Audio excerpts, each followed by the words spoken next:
Hello admin, please hide my identity. Share ko lang po ang aking mga pinagdaanan sa buhay. Call me Lorraine, 32 years old, married with 2 sons. Ang isang anak ko ay sa aking past relationship. Nakilala ko ang aking husband sa aming dating pinapasukan na office. Akala niya dalaga ako noon, niligawan, sinuyo, hanggang sa sinabi ko sa kanya ang totoo. Medyo na-shock ang husband ko dati nang sabihin ko na may anak na ako at kung desidido talaga siya sa akin. Sabi ko sasagutin ko siya, but kasama ang anak ko, kahit parang nagulat ang mister ko noon, sinabi niya na mamahalin niya ako, kahit sino pa ako. Simula noon naging kami na, maayos naman ang relasyon namin, pinakilala niya ako sa magulang niya. Pero simula nang malaman ng magulang niya na may anak na ako, parang nagbago ang pakikitungo sa akin. Ramdam ko na hindi nila ako tanggap. Marinig ko pa mula sa mother niya ang salitang, hindi kita pinag-aral para mapunta lang sa kung kanino lang na babae. Saan mo ba pinulot yan? Nasaktan talaga ako noon, hindi naman ako maduming babae. Nagkamali lang ako ng taong pinagbigyan ko ng aking sarili. Late ko na kasi nalaman na may asawa pala ang boyfriend ko dati. Ang sakit noon nang marinig ko. Umuwi talaga ako at hindi na nagpaalam sa boyfriend ko. That time kasi sinama muli ako sa bahay nila. Simula din noon hindi na ako pumunta sa kanila hanggang sa mabuntis ako. Plano sana niya noon na sa church kami magpakasal. Pero dahil walang support mula sa kanyang magulang, nag-civil wedding na lang kami at ang father lang ng husband ko ang pumunta. Gusto ng husband ko na doon kami tumira sa bahay nila. Ayoko talaga. Pero siya pa rin ang nasunod. Hayaan ko lang daw mommy niya, may edad na raw yun, kaya pagpasensyahan ko na lang. Sa unang araw ko doon sa bahay nila, maraming parinig sa akin ng mommy niya. Kesyo wala daw silang katulong dito, kaya dapat mag-asikaso ako. Hindi yung puro hilata lang daw ako.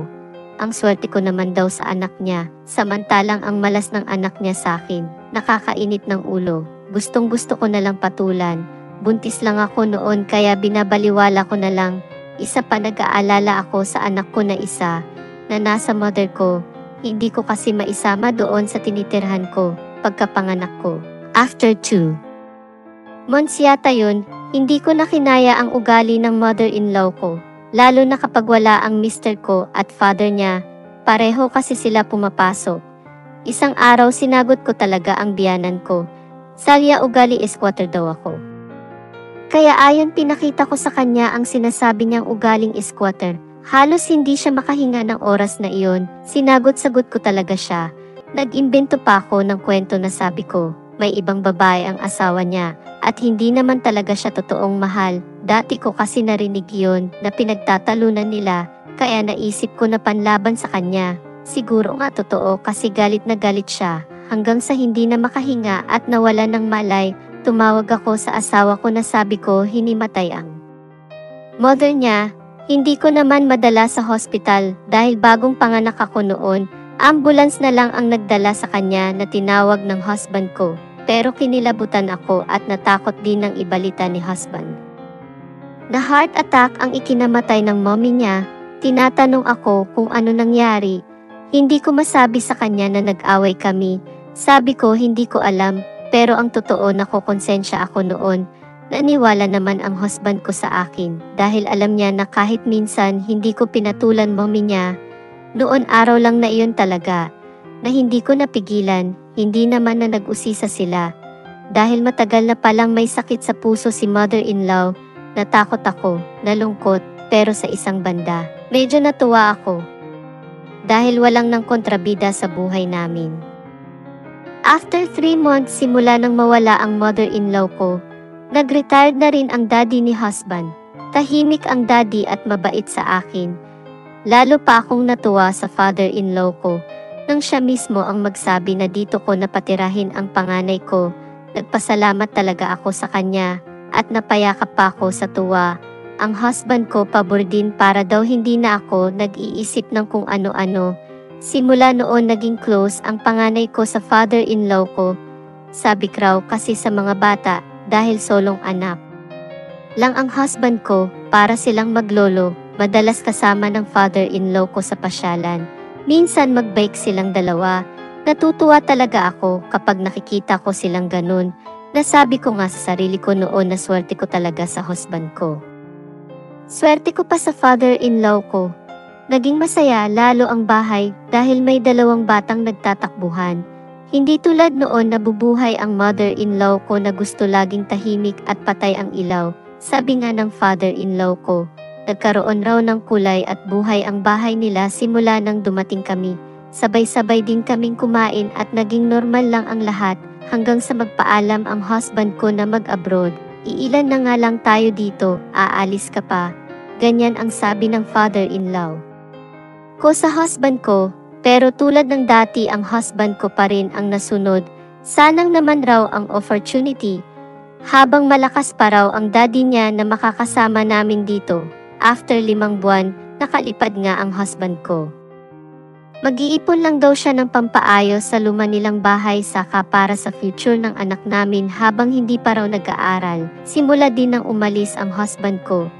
Napansin ko na parang nalungkot ang father-in-law ko. Dati maaga itong gumigising, naglalakad-lakad kasama ng panganay ko at alaga niyang aso. Sinabi ko sa husband ko ang napansin ko kay daddy. Sabi ni husband, kausapin ko raw. Baka nalulungkot o kaya mamasyal kami, bahala na raw ako. Nagtanong nga ako kay daddy, hindi naman daw siya nalulungkot, napapaisip lang daw siya, wala na raw siyang asawa, tapos wala pa ang kanyang anak. Ang kasama niya raw dito, hindi naman niya kadugo. Niyakap ko si daddy noon at sinabi ko na, nandito naman ako, family tayo, nandyan ang apo mo, kadugo mo yan, saka ang anak ko na kalaro mo, nandito kami para sa'yo, okay. Ganun lang ang sagot ni father-in-law sa akin, kaya tinanong ko siya kung ano ang gusto niya. Anong gustong kainin? Magluluto ako, o kaya mag-order tayo, okay lang ako. Siguro tumatanda na nga ako, ganun talaga. Sabi pa sa akin ni daddy, pagtawag muli ni husband, sinabi ko ang sabi ng daddy niya, libangin ko na lang daw. Nagsabi ang husband ko na mag-swimming kami, or mag-overnight doon sa resort na dati naming pinupuntahan. Ganun nga ang ginawa ko. Pumayag naman si daddy, excited nga ito. Matagal na rin niyang hindi nagagawa iyon. Ayaw niya lang sa dagat. Ang gusto niya yung natural water daw, yung mga galing ng bundok. Kaya ayon, naghanap ako. Along Quezon Province, nagdala na lang kami ng pagkain at namili sa nadaanan namin na convenience store. Bali 4 lang kami, kasama ang 2 anak ko. Kaya 1 kwarto lang ang inukupa namin para makatipid din. Tuwang-tuwa ang maglolo sa tubig na dumadaloy mula sa bundok. Bata pa araw ang husband ko nang huli silang nakapunta sa ganun. Ayaw raw kasi ng asawa niya dati ang ganun. Sayang daw ng pera, napagod nga ang mga anak ko sa halos maghapon na pagligo. 6 PM pa lang tulog na ang 2. Kami naman ni daddy nagkwentuhan. Ayon na sabi nga niya nga na, noon nabubuhay daw ang asawa niya, walang buhay ang buhay niya, puro trabaho lang. Ngayon na naman raw siya nakaramdam ng saya. Bumili rin kami ng light beer at yun ang ininom namin habang nagkukwentuhan. Hanggang sa naligo rin ako, pumayat na ako noon kaya nasuot ko na ng swimsuit ko.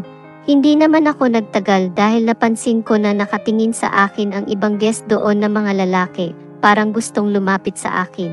Kaya lang kasama ko ang daddy ni husband.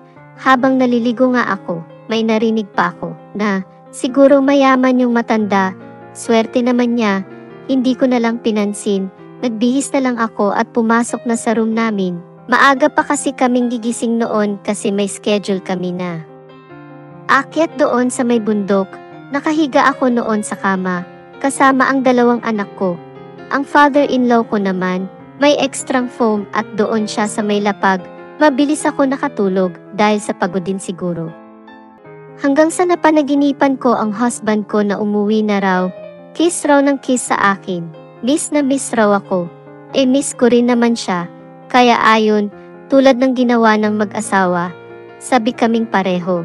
Nasa kalagitnaan na kami noon, nang parang hirap ako huminga, parang ang bigat ng dibdib ko, parang may nakadagan sa akin. Naidilat ko ang aking mata, Akala ko nandito na talaga ang husband ko. Pakiramdam ko totoong-totoo ang nangyayari, pero nagising ako ng tuluyan. Panaginip lang pala na umuwi ang asawa ko, pero ang totoong nangyayari kanina sa panaginip ay totoo pala. Ang father-in-law ko, tinulak ko siya ng malakas hanggang makaalis sa akin. Sabay tumayo ako, hindi ako makapagsalita at sigaw dahil sa bigla.